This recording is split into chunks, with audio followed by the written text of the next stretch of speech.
should be getting in just a few seconds.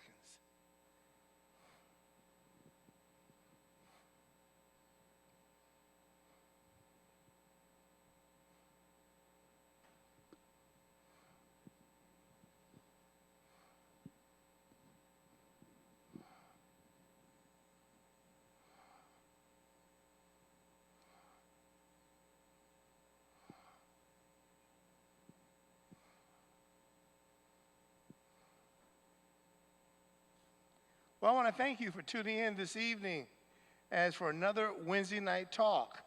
Here we are at Greater Grace Church, and I have with me tonight two very fine men that are they're helping and working in the community greatly to make us safe and well. I want to introduce tonight Dr. Willie R. Ross, who's Associate Dean for Diversity at Washington University School of Medicine, and Professor of Medicine in the Division of, let me pronounce this correctly, Nephrology, and as a public health and healthcare policy expert. He has worked nationally and globally on system integrations and constructions of conceptual framework to reduce healthcare disparities. He is a charter and founding member of the St. Louis Regional Health Commission, which has been instrumental in leveraging millions of dollars annually to St. Louis to maintain an integrated network of safety net primary care clinics and public health services. I want us to welcome Dr. Ross. And also we want to welcome our dear friend, Mr. Rick Stevens, who is president of Christian Hospital and Northwest Healthcare in St. Louis, North County. As president of Christian Hospital, Rick is responsible for positioning Christian Hospital as a provider of quality critical health care services in North St. Louis County. He provides strategic leadership and oversees daily operations of a 220 staff bed hospital. Mr. Stevens also serves as chairman of the board of directors of North County Incorporated, a regional development association. Mr. Stevens holds a master's degree in public health from Meharry Medical College in Nashville, Tennessee, and a bachelor's degree from Tennessee State University. Let's welcome Mr. Rick Stevens, everybody. Thank you. Now, I want to thank you for tuning in tonight. Now, I do want to explain something to you. We're not wearing masks tonight. And the reason we're not wearing masks, because in talking with Dr. Ross, we're 6 feet apart. We're socially distanced, which should make it safe for us. However, we do have our masks, so whenever it's time for us to get closer, the masks go on. I want to thank you, gentlemen, again for coming tonight, and a lot is going on in this world, in our nation, in regarding to the coronavirus. And things are changing just as for even tonight. So I do want to ask you guys some questions. On Monday, May 4th, the governor of our state, Governor Mike Parson, relaxed the statewide restrictions. With that, there's some great concerns. Did he relax his restrictions too soon? So I'm just curious in the healthcare field, how does the healthcare field feel about that? Is this going to cause a danger for coronavirus to spike more versus flattening the curve? Well, I'll start. What's happening is a restriction that's far too soon. The lessening of the restrictions is not based on the epidemiology of this virus. It's not based on the science of this virus. It's based solely on someone looking at political and economic consequences of the pandemic. By loosening these restrictions, by getting more people more involved with each other, closer, who won't have the appropriate social distance that we're exhibiting here, there's going to be a greater community spread of this virus. We've worked diligently over the past month to reduce that community spread. And as a consequence of what we've done, we actually have seen a flattening of the curve. So St. Louisans, we've actually pulled this off. We've flattened the curve. However, when we open up the floodgates and people think that it's safe, they're going to go out there, they're going to start engaging with each other, not knowing who has the virus and who doesn't, and we're going to see more spread, we're going to see more cases, and unfortunately, Bishop and Facebook community, we're going to see more fatal complications of this. This was the wrong thing to do. This was not in the best interest of St. Louis or Missourians.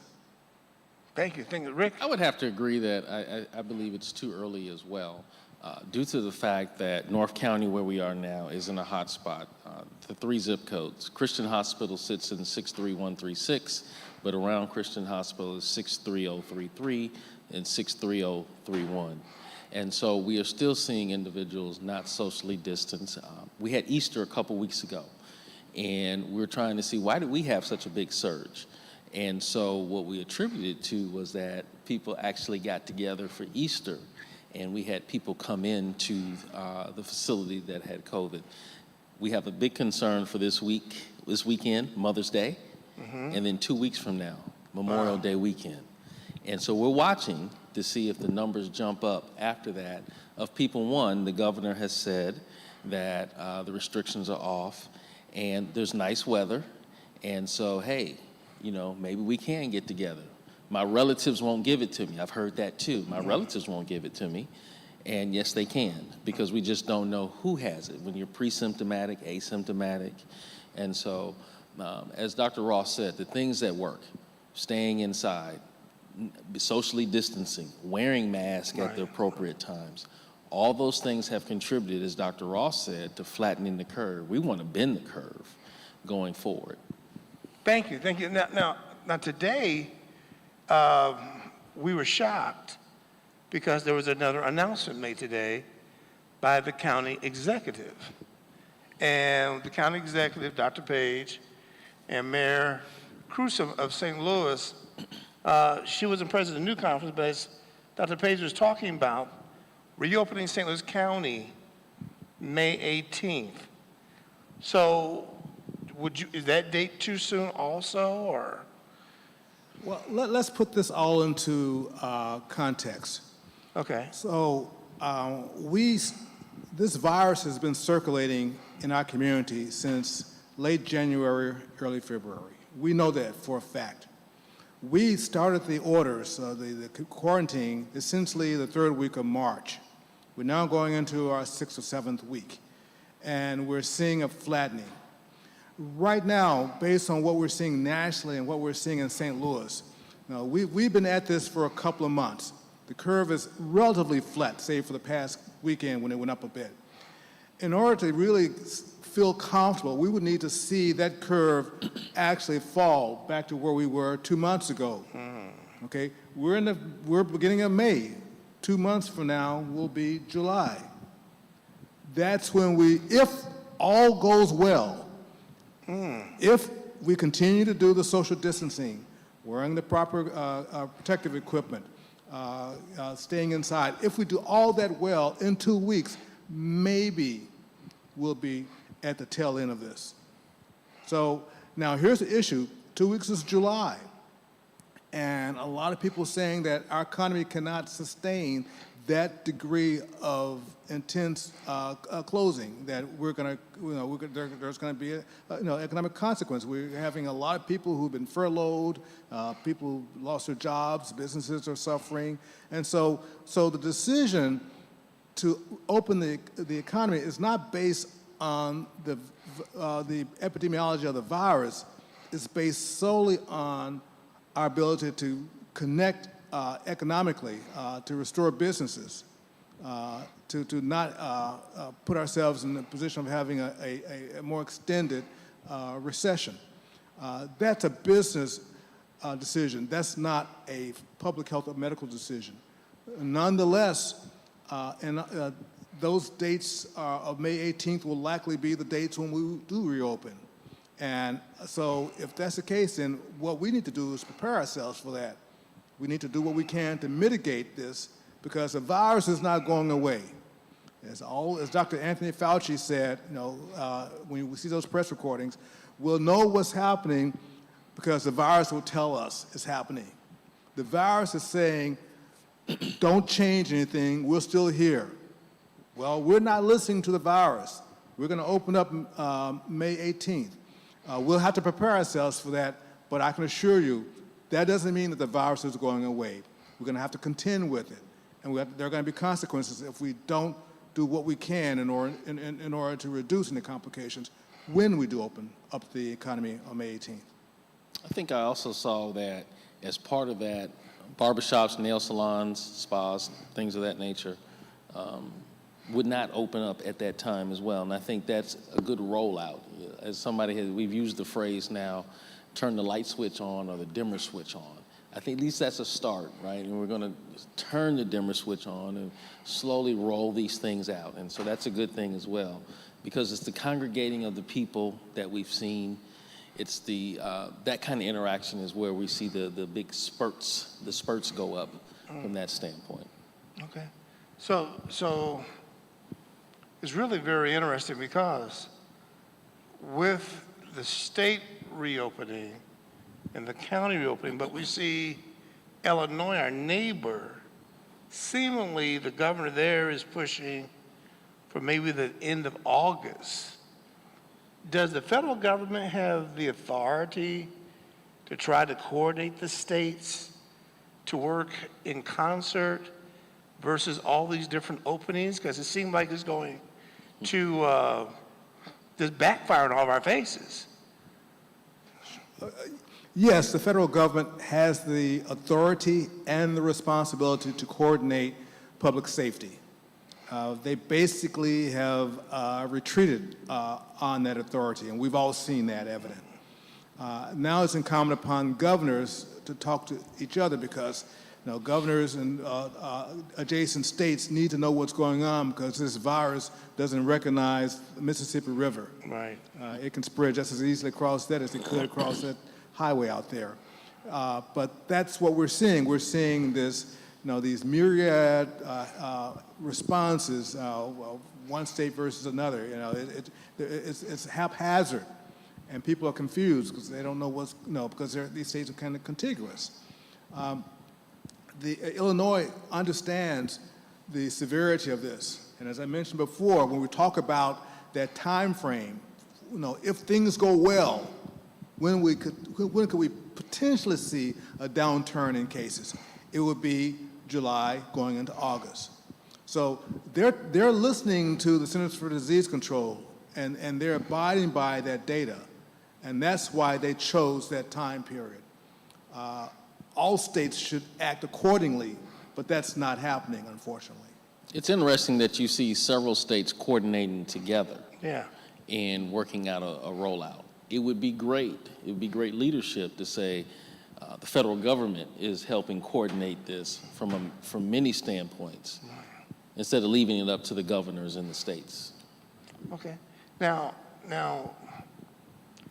another issue that is of great concern is the disparity of death among African Americans versus other races or cultures.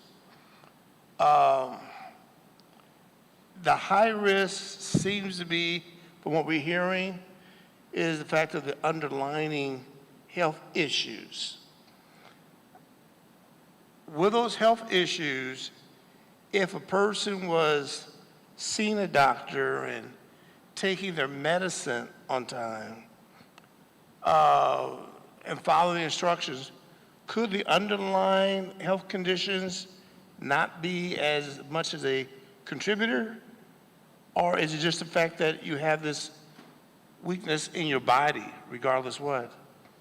So the issue really is the fact that when white America when white America sneezes, black America gets the flu. Mm-hmm. So when white America gets coronavirus, we get it, we get it in spades. We have the worst complications. And it's because of what the bishop just said. Essentially, when we look at the risk factors. The people who have contracted this virus and the ones who've suffered, ones who've died, are the ones who generally have more chronic diseases, high blood pressure, strokes, diabetes, being overweight or obese. These are major risk factors. And as African Americans, we actually tend to have more of these risk factors. Why do we have more of those risk factors? It's not because we're not going to the doctor. We are more likely to be unemployed. We're less likely to have insurance. But the reason these risk factors are so prominent among the African American community is because it's based on the legacies of long-standing social inequities, long-standing structural racism, which has carved out and fragmented the African American population from resources. And as a consequence, there's a greater likelihood of African American family being poor, a greater likelihood of African American families being less educated, a greater likelihood of African American families having service jobs, if any jobs. And this then culminates in this exposure to disease. So we have to understand the cause and effect when we look at why, as a people, we are more likely to have chronic diseases. We are more likely to have chronic diseases. But there is a community out there that wants to say that it's because we're not doing the right thing, because we're not following someone else's directions. That's putting the burden on us. That's victimization. And we need to eschew that. We need to frown upon that. That's not the case. The case is that there is a structure imposed upon us which has really carved us out. It's put us, particularly in St. Louis, a very fragmented place, very segregated place, where you can just go from one community to another, from an area here in North County to an area in West County, and the difference in life expectancy could be 15 to 18 years if you're black or white. These are issues that are basically structural impediments. And so we have had these structural and social impediments to health that really are predisposing us to poor disease, and is manifesting in our likelihood of contracting and dying from COVID-19, from the coronavirus. And as Dr. Ross said, why is he talked about zip codes. People in Clayton live about 17 years longer than someone in North City of St. Louis. Wow. And why is that? And so why can't those same things that happen in Clayton, or those same businesses and those same features that they have in Clayton, why can't some of those things be put in North City? And there's probably some reasons why.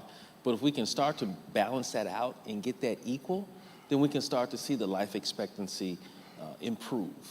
But the virus, as Dr. Ross said, is exposing a lot of the social determinants of health, the health inequities that we have in this country and in this community here.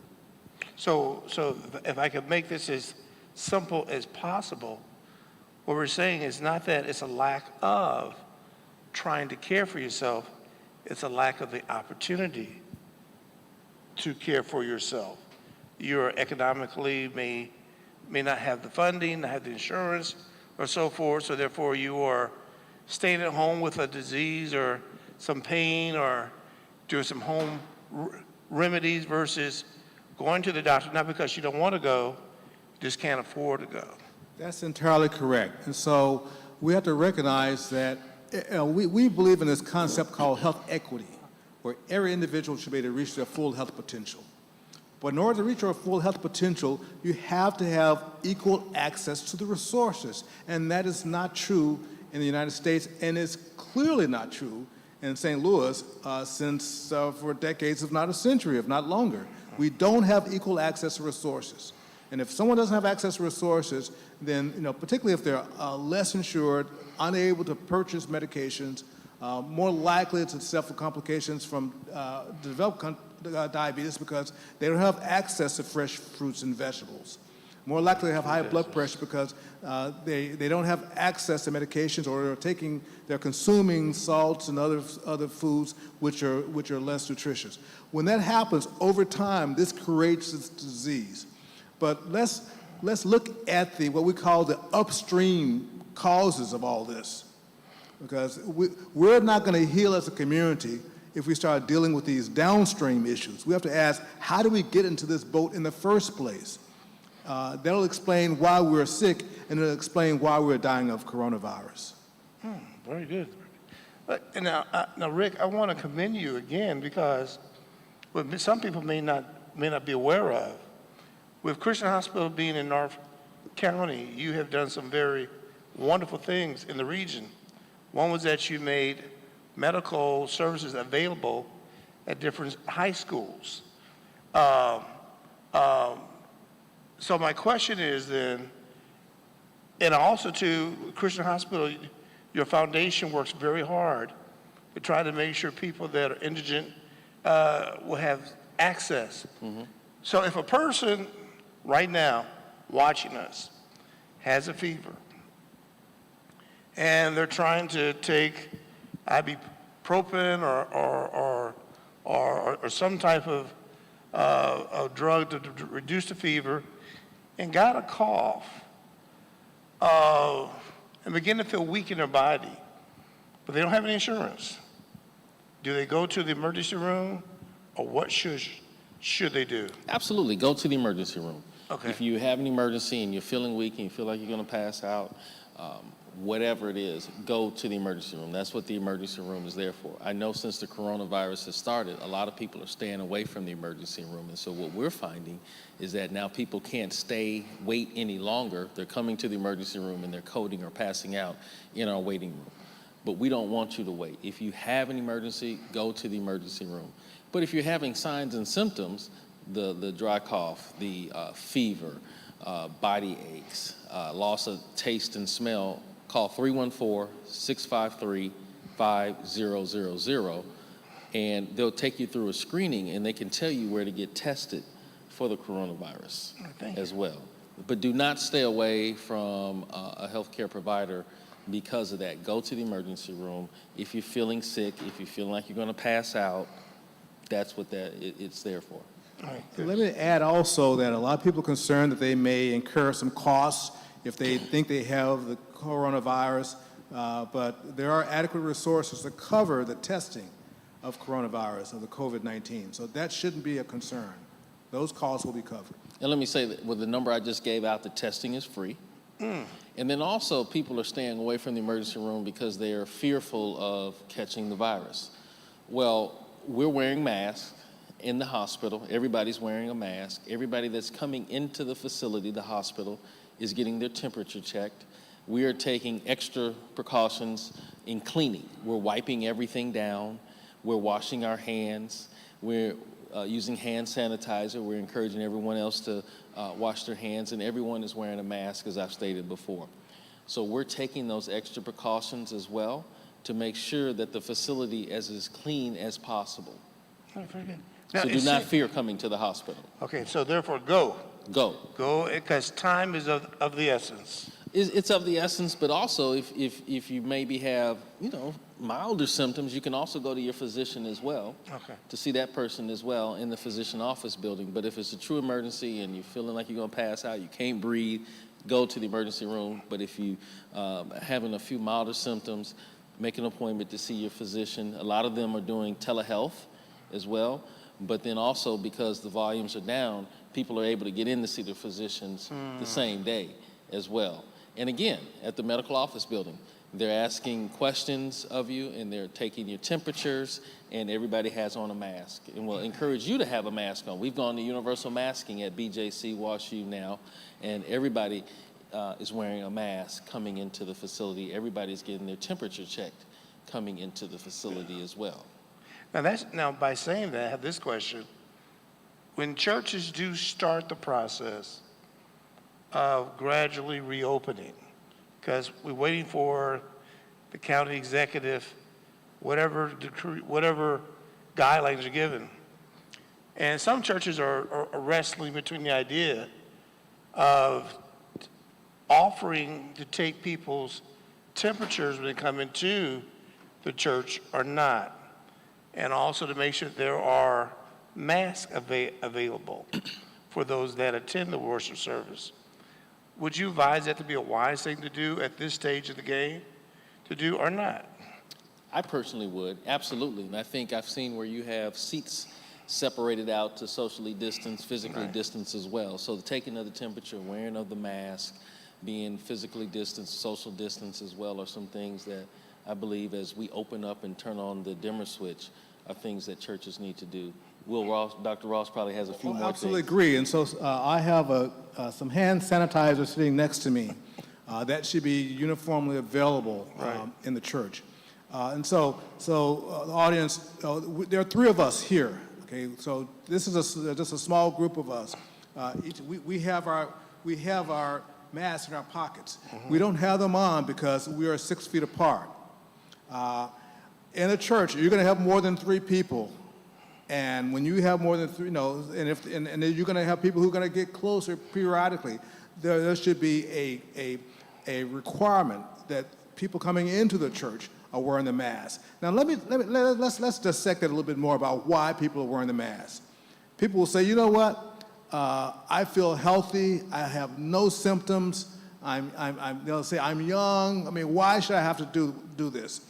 We have to realize that you're wearing the mask to protect yourself, right? Because you don't know who's harboring the virus, who is asymptomatic, doesn't have symptoms, who could be shedding the virus. But you're also protecting them.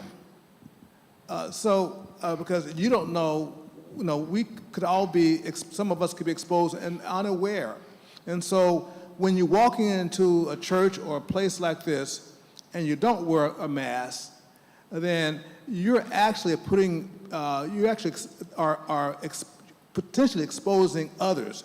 You're causing a risk to others. That's not what we want to do in terms of really reaching out and showing the care and love. We hardly want to put our parishioners and our church people at risk. And so it really is important to recognize that it goes both ways. You may feel great, but you have to protect yourself and you have to protect others also. So again, we're 6 feet apart. There are just 3 of us. When we stand up, we're going to put on our mask and walk out. When you come into this place, you're going to see more than 3 people, whether it's a church, whether it's a store, whether it's a school, whether it's your place of business. That mask should be on, and it should stay on. Thank you. I want to ask this question because the last couple of weekends I've been driving around just to pay attention to what people are doing. And I was driving 2 Sundays ago in the afternoon in the city, down Page and Natural Bridge. Saw a lot of young people out gathering together, barbecuing, not following social distancing. But then this Sunday, I drove to Kirkwood, and by ice cream place there I saw people gathered together, no social distancing, no mask. Is there anything you would like to say to encourage people why it is so important, like we're practicing right now, the 6 feet apart? Well, so here's the misinformation about this coronavirus pandemic. People think that this is the flu on steroids. That's gotten out. We've heard that from day one. Oh, it's just a really tough case of the flu. It's just flu on steroids. It's a super flu. And like all super flus, it has a season. It's gonna go out when it gets warm. And so we don't have to worry about it because it's short term, it's a super flu, it'll go out when it gets warm. That's what people have heard. That's the mistruth about this COVID-19. This is not a super flu. It's a very different bug. It's a very different virus than the super flu. It is 3 times more infectious than the flu and is 10 to 20 times more fatal than the flu. And it's still with us. The numbers have not fallen. There's no downturn anywhere. The numbers are still there. And so we're in an environment where we expose this COVID-19 that is 3 times more infectious than the flu and 10 to 20 times more fatal than the flu. This is serious stuff. We have to take this seriously. So it's important that we actually have more public health announcements, more opportunities to do this, to really convey this information, to really inform the public about how serious this is and the fact that it's not going away, folks. Therefore, we have to protect ourselves. And I myself have driven through some of these same areas. And as I see this alarming number of people who are right next to each other, slapping hands and all those things. We were just talking with Mr. Stevens when I walked in. So we're seeing this, and it's very disturbing because this flu is still there. We're still exposing each other, and although we see a flat curve now, if we don't interrupt this transmission, here's a guarantee, an absolute guarantee, we will see a spike. We will see a second wave of infections, and it could be much worse than the first wave. And if we don't do this, we're looking at a second wave coming in July to August because we're not adhering to the guidelines. It's real simple, folks. It's really simple. Use a hand sanitizer and put on the mask. That's how we interrupt this thing. And Dr. Ross was talked about education. As this doesn't go away until we get a vaccine or until we get a cure, we're going to have to continually educate the community going forward. Dr. Ross on Sunday and even tonight, he talked about a second wave. But even then, we've heard about what's going to happen in the fall. And so we have to continually have the education out there. But we also have to make sure that we can give the supplies to individuals as well, such as the mask, such as the hand sanitizer, such as meeting people's social needs as well if they get the coronavirus as well. And then I was talking to one of my physicians today, a hospitalist, and she was talking about, we've heard about the protest in Michigan, in Flint, and around the country. But she trained there, still has a lot of contacts there. But they've also seen where those individuals that have been doing these protests have gotten the virus. And if you notice on TV, a lot of them did not have on a mask. They were not socially distancing. They were all right close to one another. And they have come in to the hospital because they've gotten it from being at that rally. So one comment about that, about these protests, people carrying AK-15s and swastikas and Confederate flags. No, when we look at those, to be frank, that's a really small proportion of society, a tiny proportion of society. All of the polls have consistently showed that the majority of Americans support what's being done. The majority of Americans, Democrats and Republicans, think that the social distancing policy works, that the mask works, that the hand sanitizers work, and that the shelters in place or the stay-at-home orders work. So that word is, so most people are understanding this. And so I don't want us to look at that group of people, rebel rousers, and think that that's reflecting a broad swath of society. That's just a fringe element. Thank you. Now, Dr. Ross, you alluded to something earlier about food deserts. Now, we've been told by a nutritionist, one of our first lines of defense to help our immune system is what we eat. Is there anything you gentlemen would like to recommend to those that are watching? What should be part of their diet? Should you eat an apple versus potato chips? Well, Bishop, generally, that goes across. This is going to be a statement that holds true whether we're in a COVID-19 epidemic or not. Now, we need to avail ourselves of a healthy diet.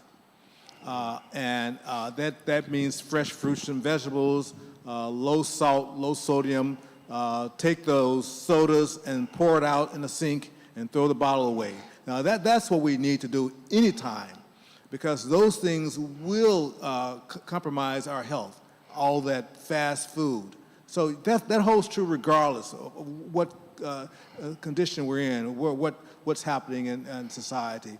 But particularly when we are in this position right now where we're very vulnerable to this threat, to this viral threat, it makes sense to have our bodies as healthy as possible.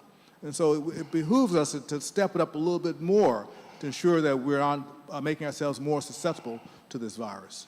Thank you. Bishop, we've been talking, and as I was talking to one of the doctors as well, we talked about your immune system and making sure you have enough vitamin C, vitamin D, vitamin E. But there are several things out there to build your immune system. I'm drinking, green tea with honey, mint, and a little ginger root in there every day as well. And of course, ginger has a lot of good properties in it as well, and so the mint and things like that. And so some of these old school remedies as well might help you as well from that standpoint. But it's done well for me because I have allergies. And so the bad part about this as well, this is allergy season now. And I get itchy, watery eyes, and so I have to pay attention to rubbing my eyes and the congestion and things like that. So you have to take your allergy medicines as well. And so we have to have access to a lot of things as well. And so one of the things that's happened as well that the recent organization delivered in Jeff City 300,000 signatures so we can expand Medicaid in the state of Missouri. Right. So with that creates that access, as we talked a little bit earlier as well, because it's going to be close to 200,000 to 300,000 Missourians can now qualify for Medicaid, which is giving you access to a physician now as well. Right. So we're excited about that. We're excited to put Medicaid expansion on the ballot in the state of Missouri come this November, and that'll be exciting because I think it's at the right time. As we see a lot of people losing their jobs now, people are going to be kicked on to, qualifying for Medicaid now or on the ACA as well. So we have to give that access. Okay, very good. Can I say amen to that? Amen. Yes. May the church say amen, everybody. Now, I have this question because with the coronavirus have come now also where technology is being involved to see your doctor. Now, instead of going to the doctor's office, there's the tele-doctor where you have your conference online. Now, some people may say, well, I don't want to do that. It's not the same. I want to see my doctor face to face. And they cancel the appointment. Would you advise them to keep the appointment because it still can have a great asset for their life? Oh, you absolutely keep the appointment. So I'm a kidney specialist, and I still see patients. I see patients every Tuesday, as well as patients in the hospital. But for the past few weeks, my patients have either called in or they've used video conference. Zoom technology is what's really popular right now. But there are other pieces, Doximity, and there are other platforms. But the Zoom technology. Some people don't have access to that technology, don't have access to laptops. Well, you can still take your phone out and make a phone call. You don't have to have the, okay, I need to have my mic closer. Okay, you don't have to have the phone technology, but you certainly should be able to, you should call in. And I can talk to my patients over the phone. They can describe how they feel, they can go over their medications, they can tell me what their blood pressure was, they can tell me if they have swelling or not. I can hear that, and we can both engage in a treatment plan over the phone. And so we need to take advantage of the technology. This is going to transform how we do things in the future. We're not going to go fully back to what we did before. This type of telehealth is going to be a significant part of our visits going forward. Not all patients need to come in. Someone who's living 2 hours away, who has normal function, who needs to have a blood pressure check, and they can actually check their blood pressures, they can call in those blood pressures. There is a certain group of people who can use this. There are a number of people who have more illnesses. They're the ones who are going to have to come in more frequently or do more of the video conferences. But we'll be able to determine which patients are appropriate for the physical visits, which ones are appropriate for the Zoom visits, and which ones are appropriate for the televisits. But there's no reason to simply state that, I want to cancel my appointment. If you have an appointment in telehealth, please keep it. Now, doctor, let me ask you this question. So, taking your blood pressure and your oxygen level, are those things we need to buy to have at home? So when we do the television visit? So, I'm not everyone has access to a blood pressure cuff. Not everyone has the resources to purchase a blood pressure cuff. Not everyone has access to to purchase one of those devices called a pulse oximeter, which measures your oxygen concentration. Those things are helpful, but we recognize that, again, not everyone has the resources to do that. Do what you can. Sometimes it means going to a drugstore to have those things measured. But where you have access to that technology, use it and share it with your physicians, or share it with your providers, I should say. Are you going to say anything? No, everything that he says, I totally agree with. If you got a virtual health appointment, please keep it. If you can't get to a drugstore to take your blood pressure, maybe at the YMCA or to one of the not-for-profits, the Family Health Center, Community Health Center, to get your blood pressure taken as well. Now, I have this question regarding COVID-19. A lot of people had the hope that with the warmer months, it would simply dissipate. Is there any science for that? Or does science have another thought that it just won't go away? There's no science to that. Zero science to that. So if anybody wants to think that COVID-19 will be eliminated by warm weather, they should go to warm weather countries and see that there's a lot of COVID-19 in India. There's unfortunately increasing cases of COVID-19 in sub-Saharan Africa, in South America. This thing is an equal opportunity offender. It's going in cold climates and it's going in warm climates. This virus is not like the flu virus. This is not the flu on steroids. This is a separate virus which behaves very different from the flu. And there's absolutely no reason to suspect, zero reason to suspect that warm weather would attenuate or reduce the likelihood that this virus will be less infectious. This virus is here. It's going to be here in warm weather, and if we're not careful, it'll be here in cold weather at the end of this year. Now, Rick, at the hospitals, with the warm weather now beginning to be much more available to us, and people going outside, as you said, preparing for Mother's Day weekend, Memorial Day weekend, is the hospital looking for, in the warm weather, a spike because people are just going to refuse the social distance? Well, what we're thinking is we looked at Easter and we saw the spike in the number of patients. Christian had just as many patients as Big Barnes, 1,000-bed hospital. And we had about the same amount of COVID patients there for a while. What we're watching is Mother's Day weekend coming up to see if something happens 2 to 14 days from what I understand, what I've learned, of when somebody could be infected and they may show up with the disease. And then we're also looking at Memorial Day as well. And Dr. Ross and I were talking before we came on, and we were concerned of what will happen and will we see a bigger spike. And like Dr. Ross said, early on, a lot of individuals thought warm weather, it would go away.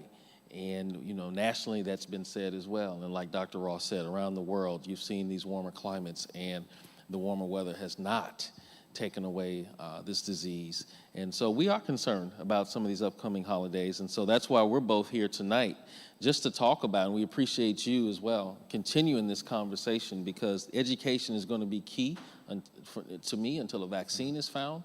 And but we're going to have to continually get the word out, and it's going to have to be repetitive so people really can get it as well, of how serious this virus is. As he talks about, it's a new virus. And so if you notice on the news and what you hear, there's something different coming out. When we first started this, it was more or less if someone came from out of the country, they had to be quarantined, which I still think they have to be now. But that person wouldn't be allowed to work. You can't work. Or if you had traveled to California or Washington State, you couldn't work. You had to be quarantined. Now it's just more or less, here are the symptoms, and if you have these symptoms, we don't want you coming to work, fever, stay away. So it's all changed. Our whole process of learning about all these things has changed along the way. And that's when you have a new virus, you're trying to figure it out. And that's why Dr. Ross is saying this virus is pretty serious out there as well. Now, according to a national poll, they're saying now 63% of America said they will take the vaccine when it is available. Is there any forecasted time frame that a vaccine could be available? Well, so there are right now about anywhere from 60 to 90 laboratories around the world working on vaccines. The best response I've seen there, there's a good response here. There's a group in Oxford, England, that really seems to be stepping it up. There are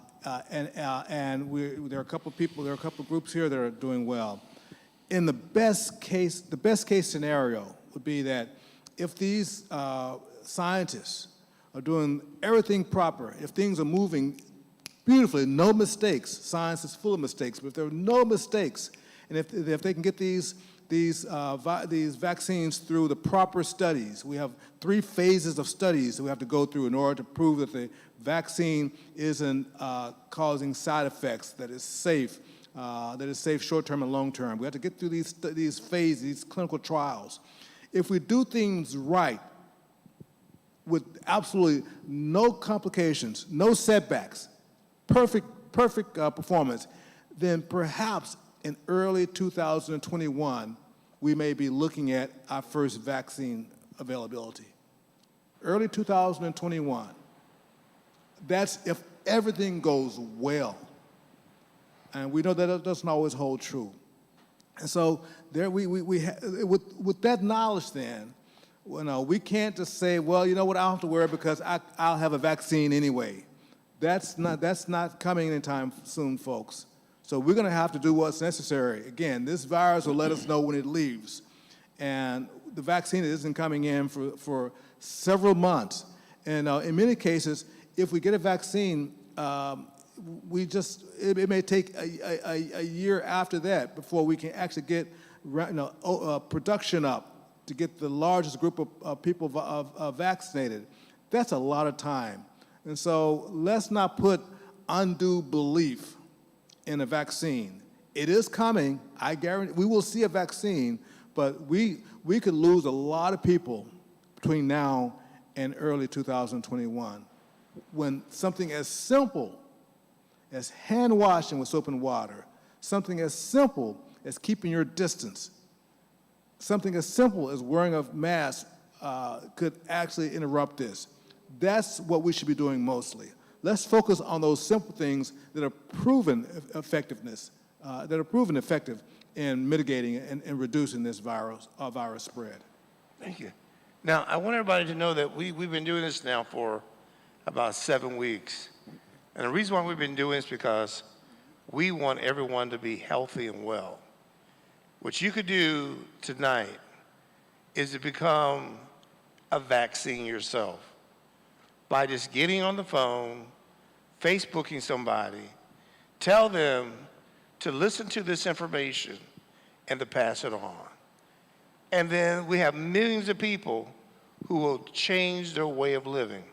Now, what I want to do, Mr. Stevens and Dr. Ross, I want to both give you all time just to say whatever you want to say to encourage people what they need to do that we can have a healthy community.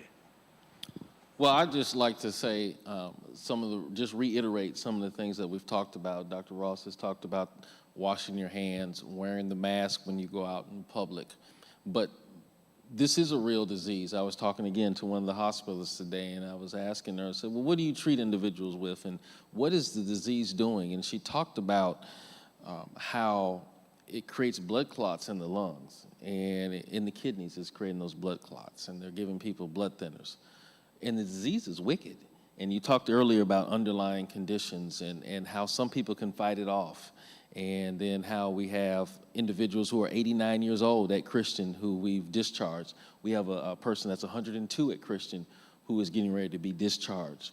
But we've also seen the opposite as well on younger individuals. We have a person at this church who has gotten discharged as well, who came off the ventilator, right? And so it's a wide spectrum. And again, it's a new virus. And people, the scientists are really I'm interested in why does it affect some people versus affecting some of the others? And so as we're in this curious stage and we're in this learning stage, we have to take that precaution, the social distancing, wearing of the mask. It's not cool, it's not popular, I understand, but it's your life you save. And washing your hands, wiping things down, and those types of things. And so we just need to adhere to that. The virus is very real. It's not something that's made up. And as Dr. Ross said, the virus has its timetable of when it's going to tell us when it's going to leave. We don't have a vaccine. And so those are all the things that we have to do to stay safe. Dr. Ross. One quick statement. I want us to protect the vulnerable people in our community. And those vulnerable people are senior citizens who are living in assisted facilities, skilled nursing facilities. We need to make sure they're getting resources, they have access to resources. Let's do that, and let's protect our unhoused, our homeless population. Let's make sure they have adequate resources. Thank you. Thank you.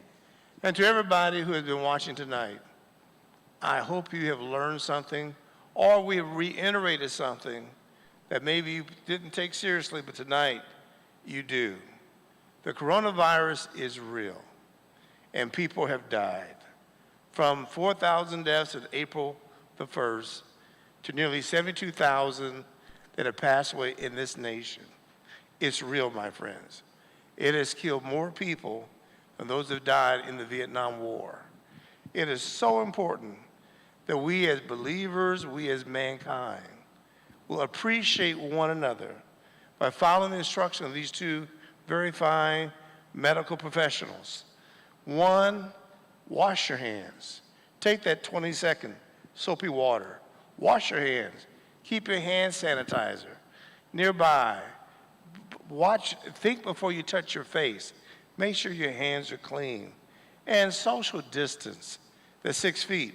We're 6 feet from now, like Dr. Ross and Mr. Stevens said, when we stand up, we're putting our mask back on because we may come 5 feet. The point of it is that as believers, as mankind, we want to be healthy. We want to see that number be flat. We want to hear the deaths have stopped. We want to have it controlled. But here's one last thing I'm going to say, then we're done for tonight. As Dr. Ross said, watch out for the most vulnerable people. If you have no elderly people living by themselves, call them, check on them. They would appreciate it so much. If it's even something that needing to help them to obtain food they need. But let us keep our social distance.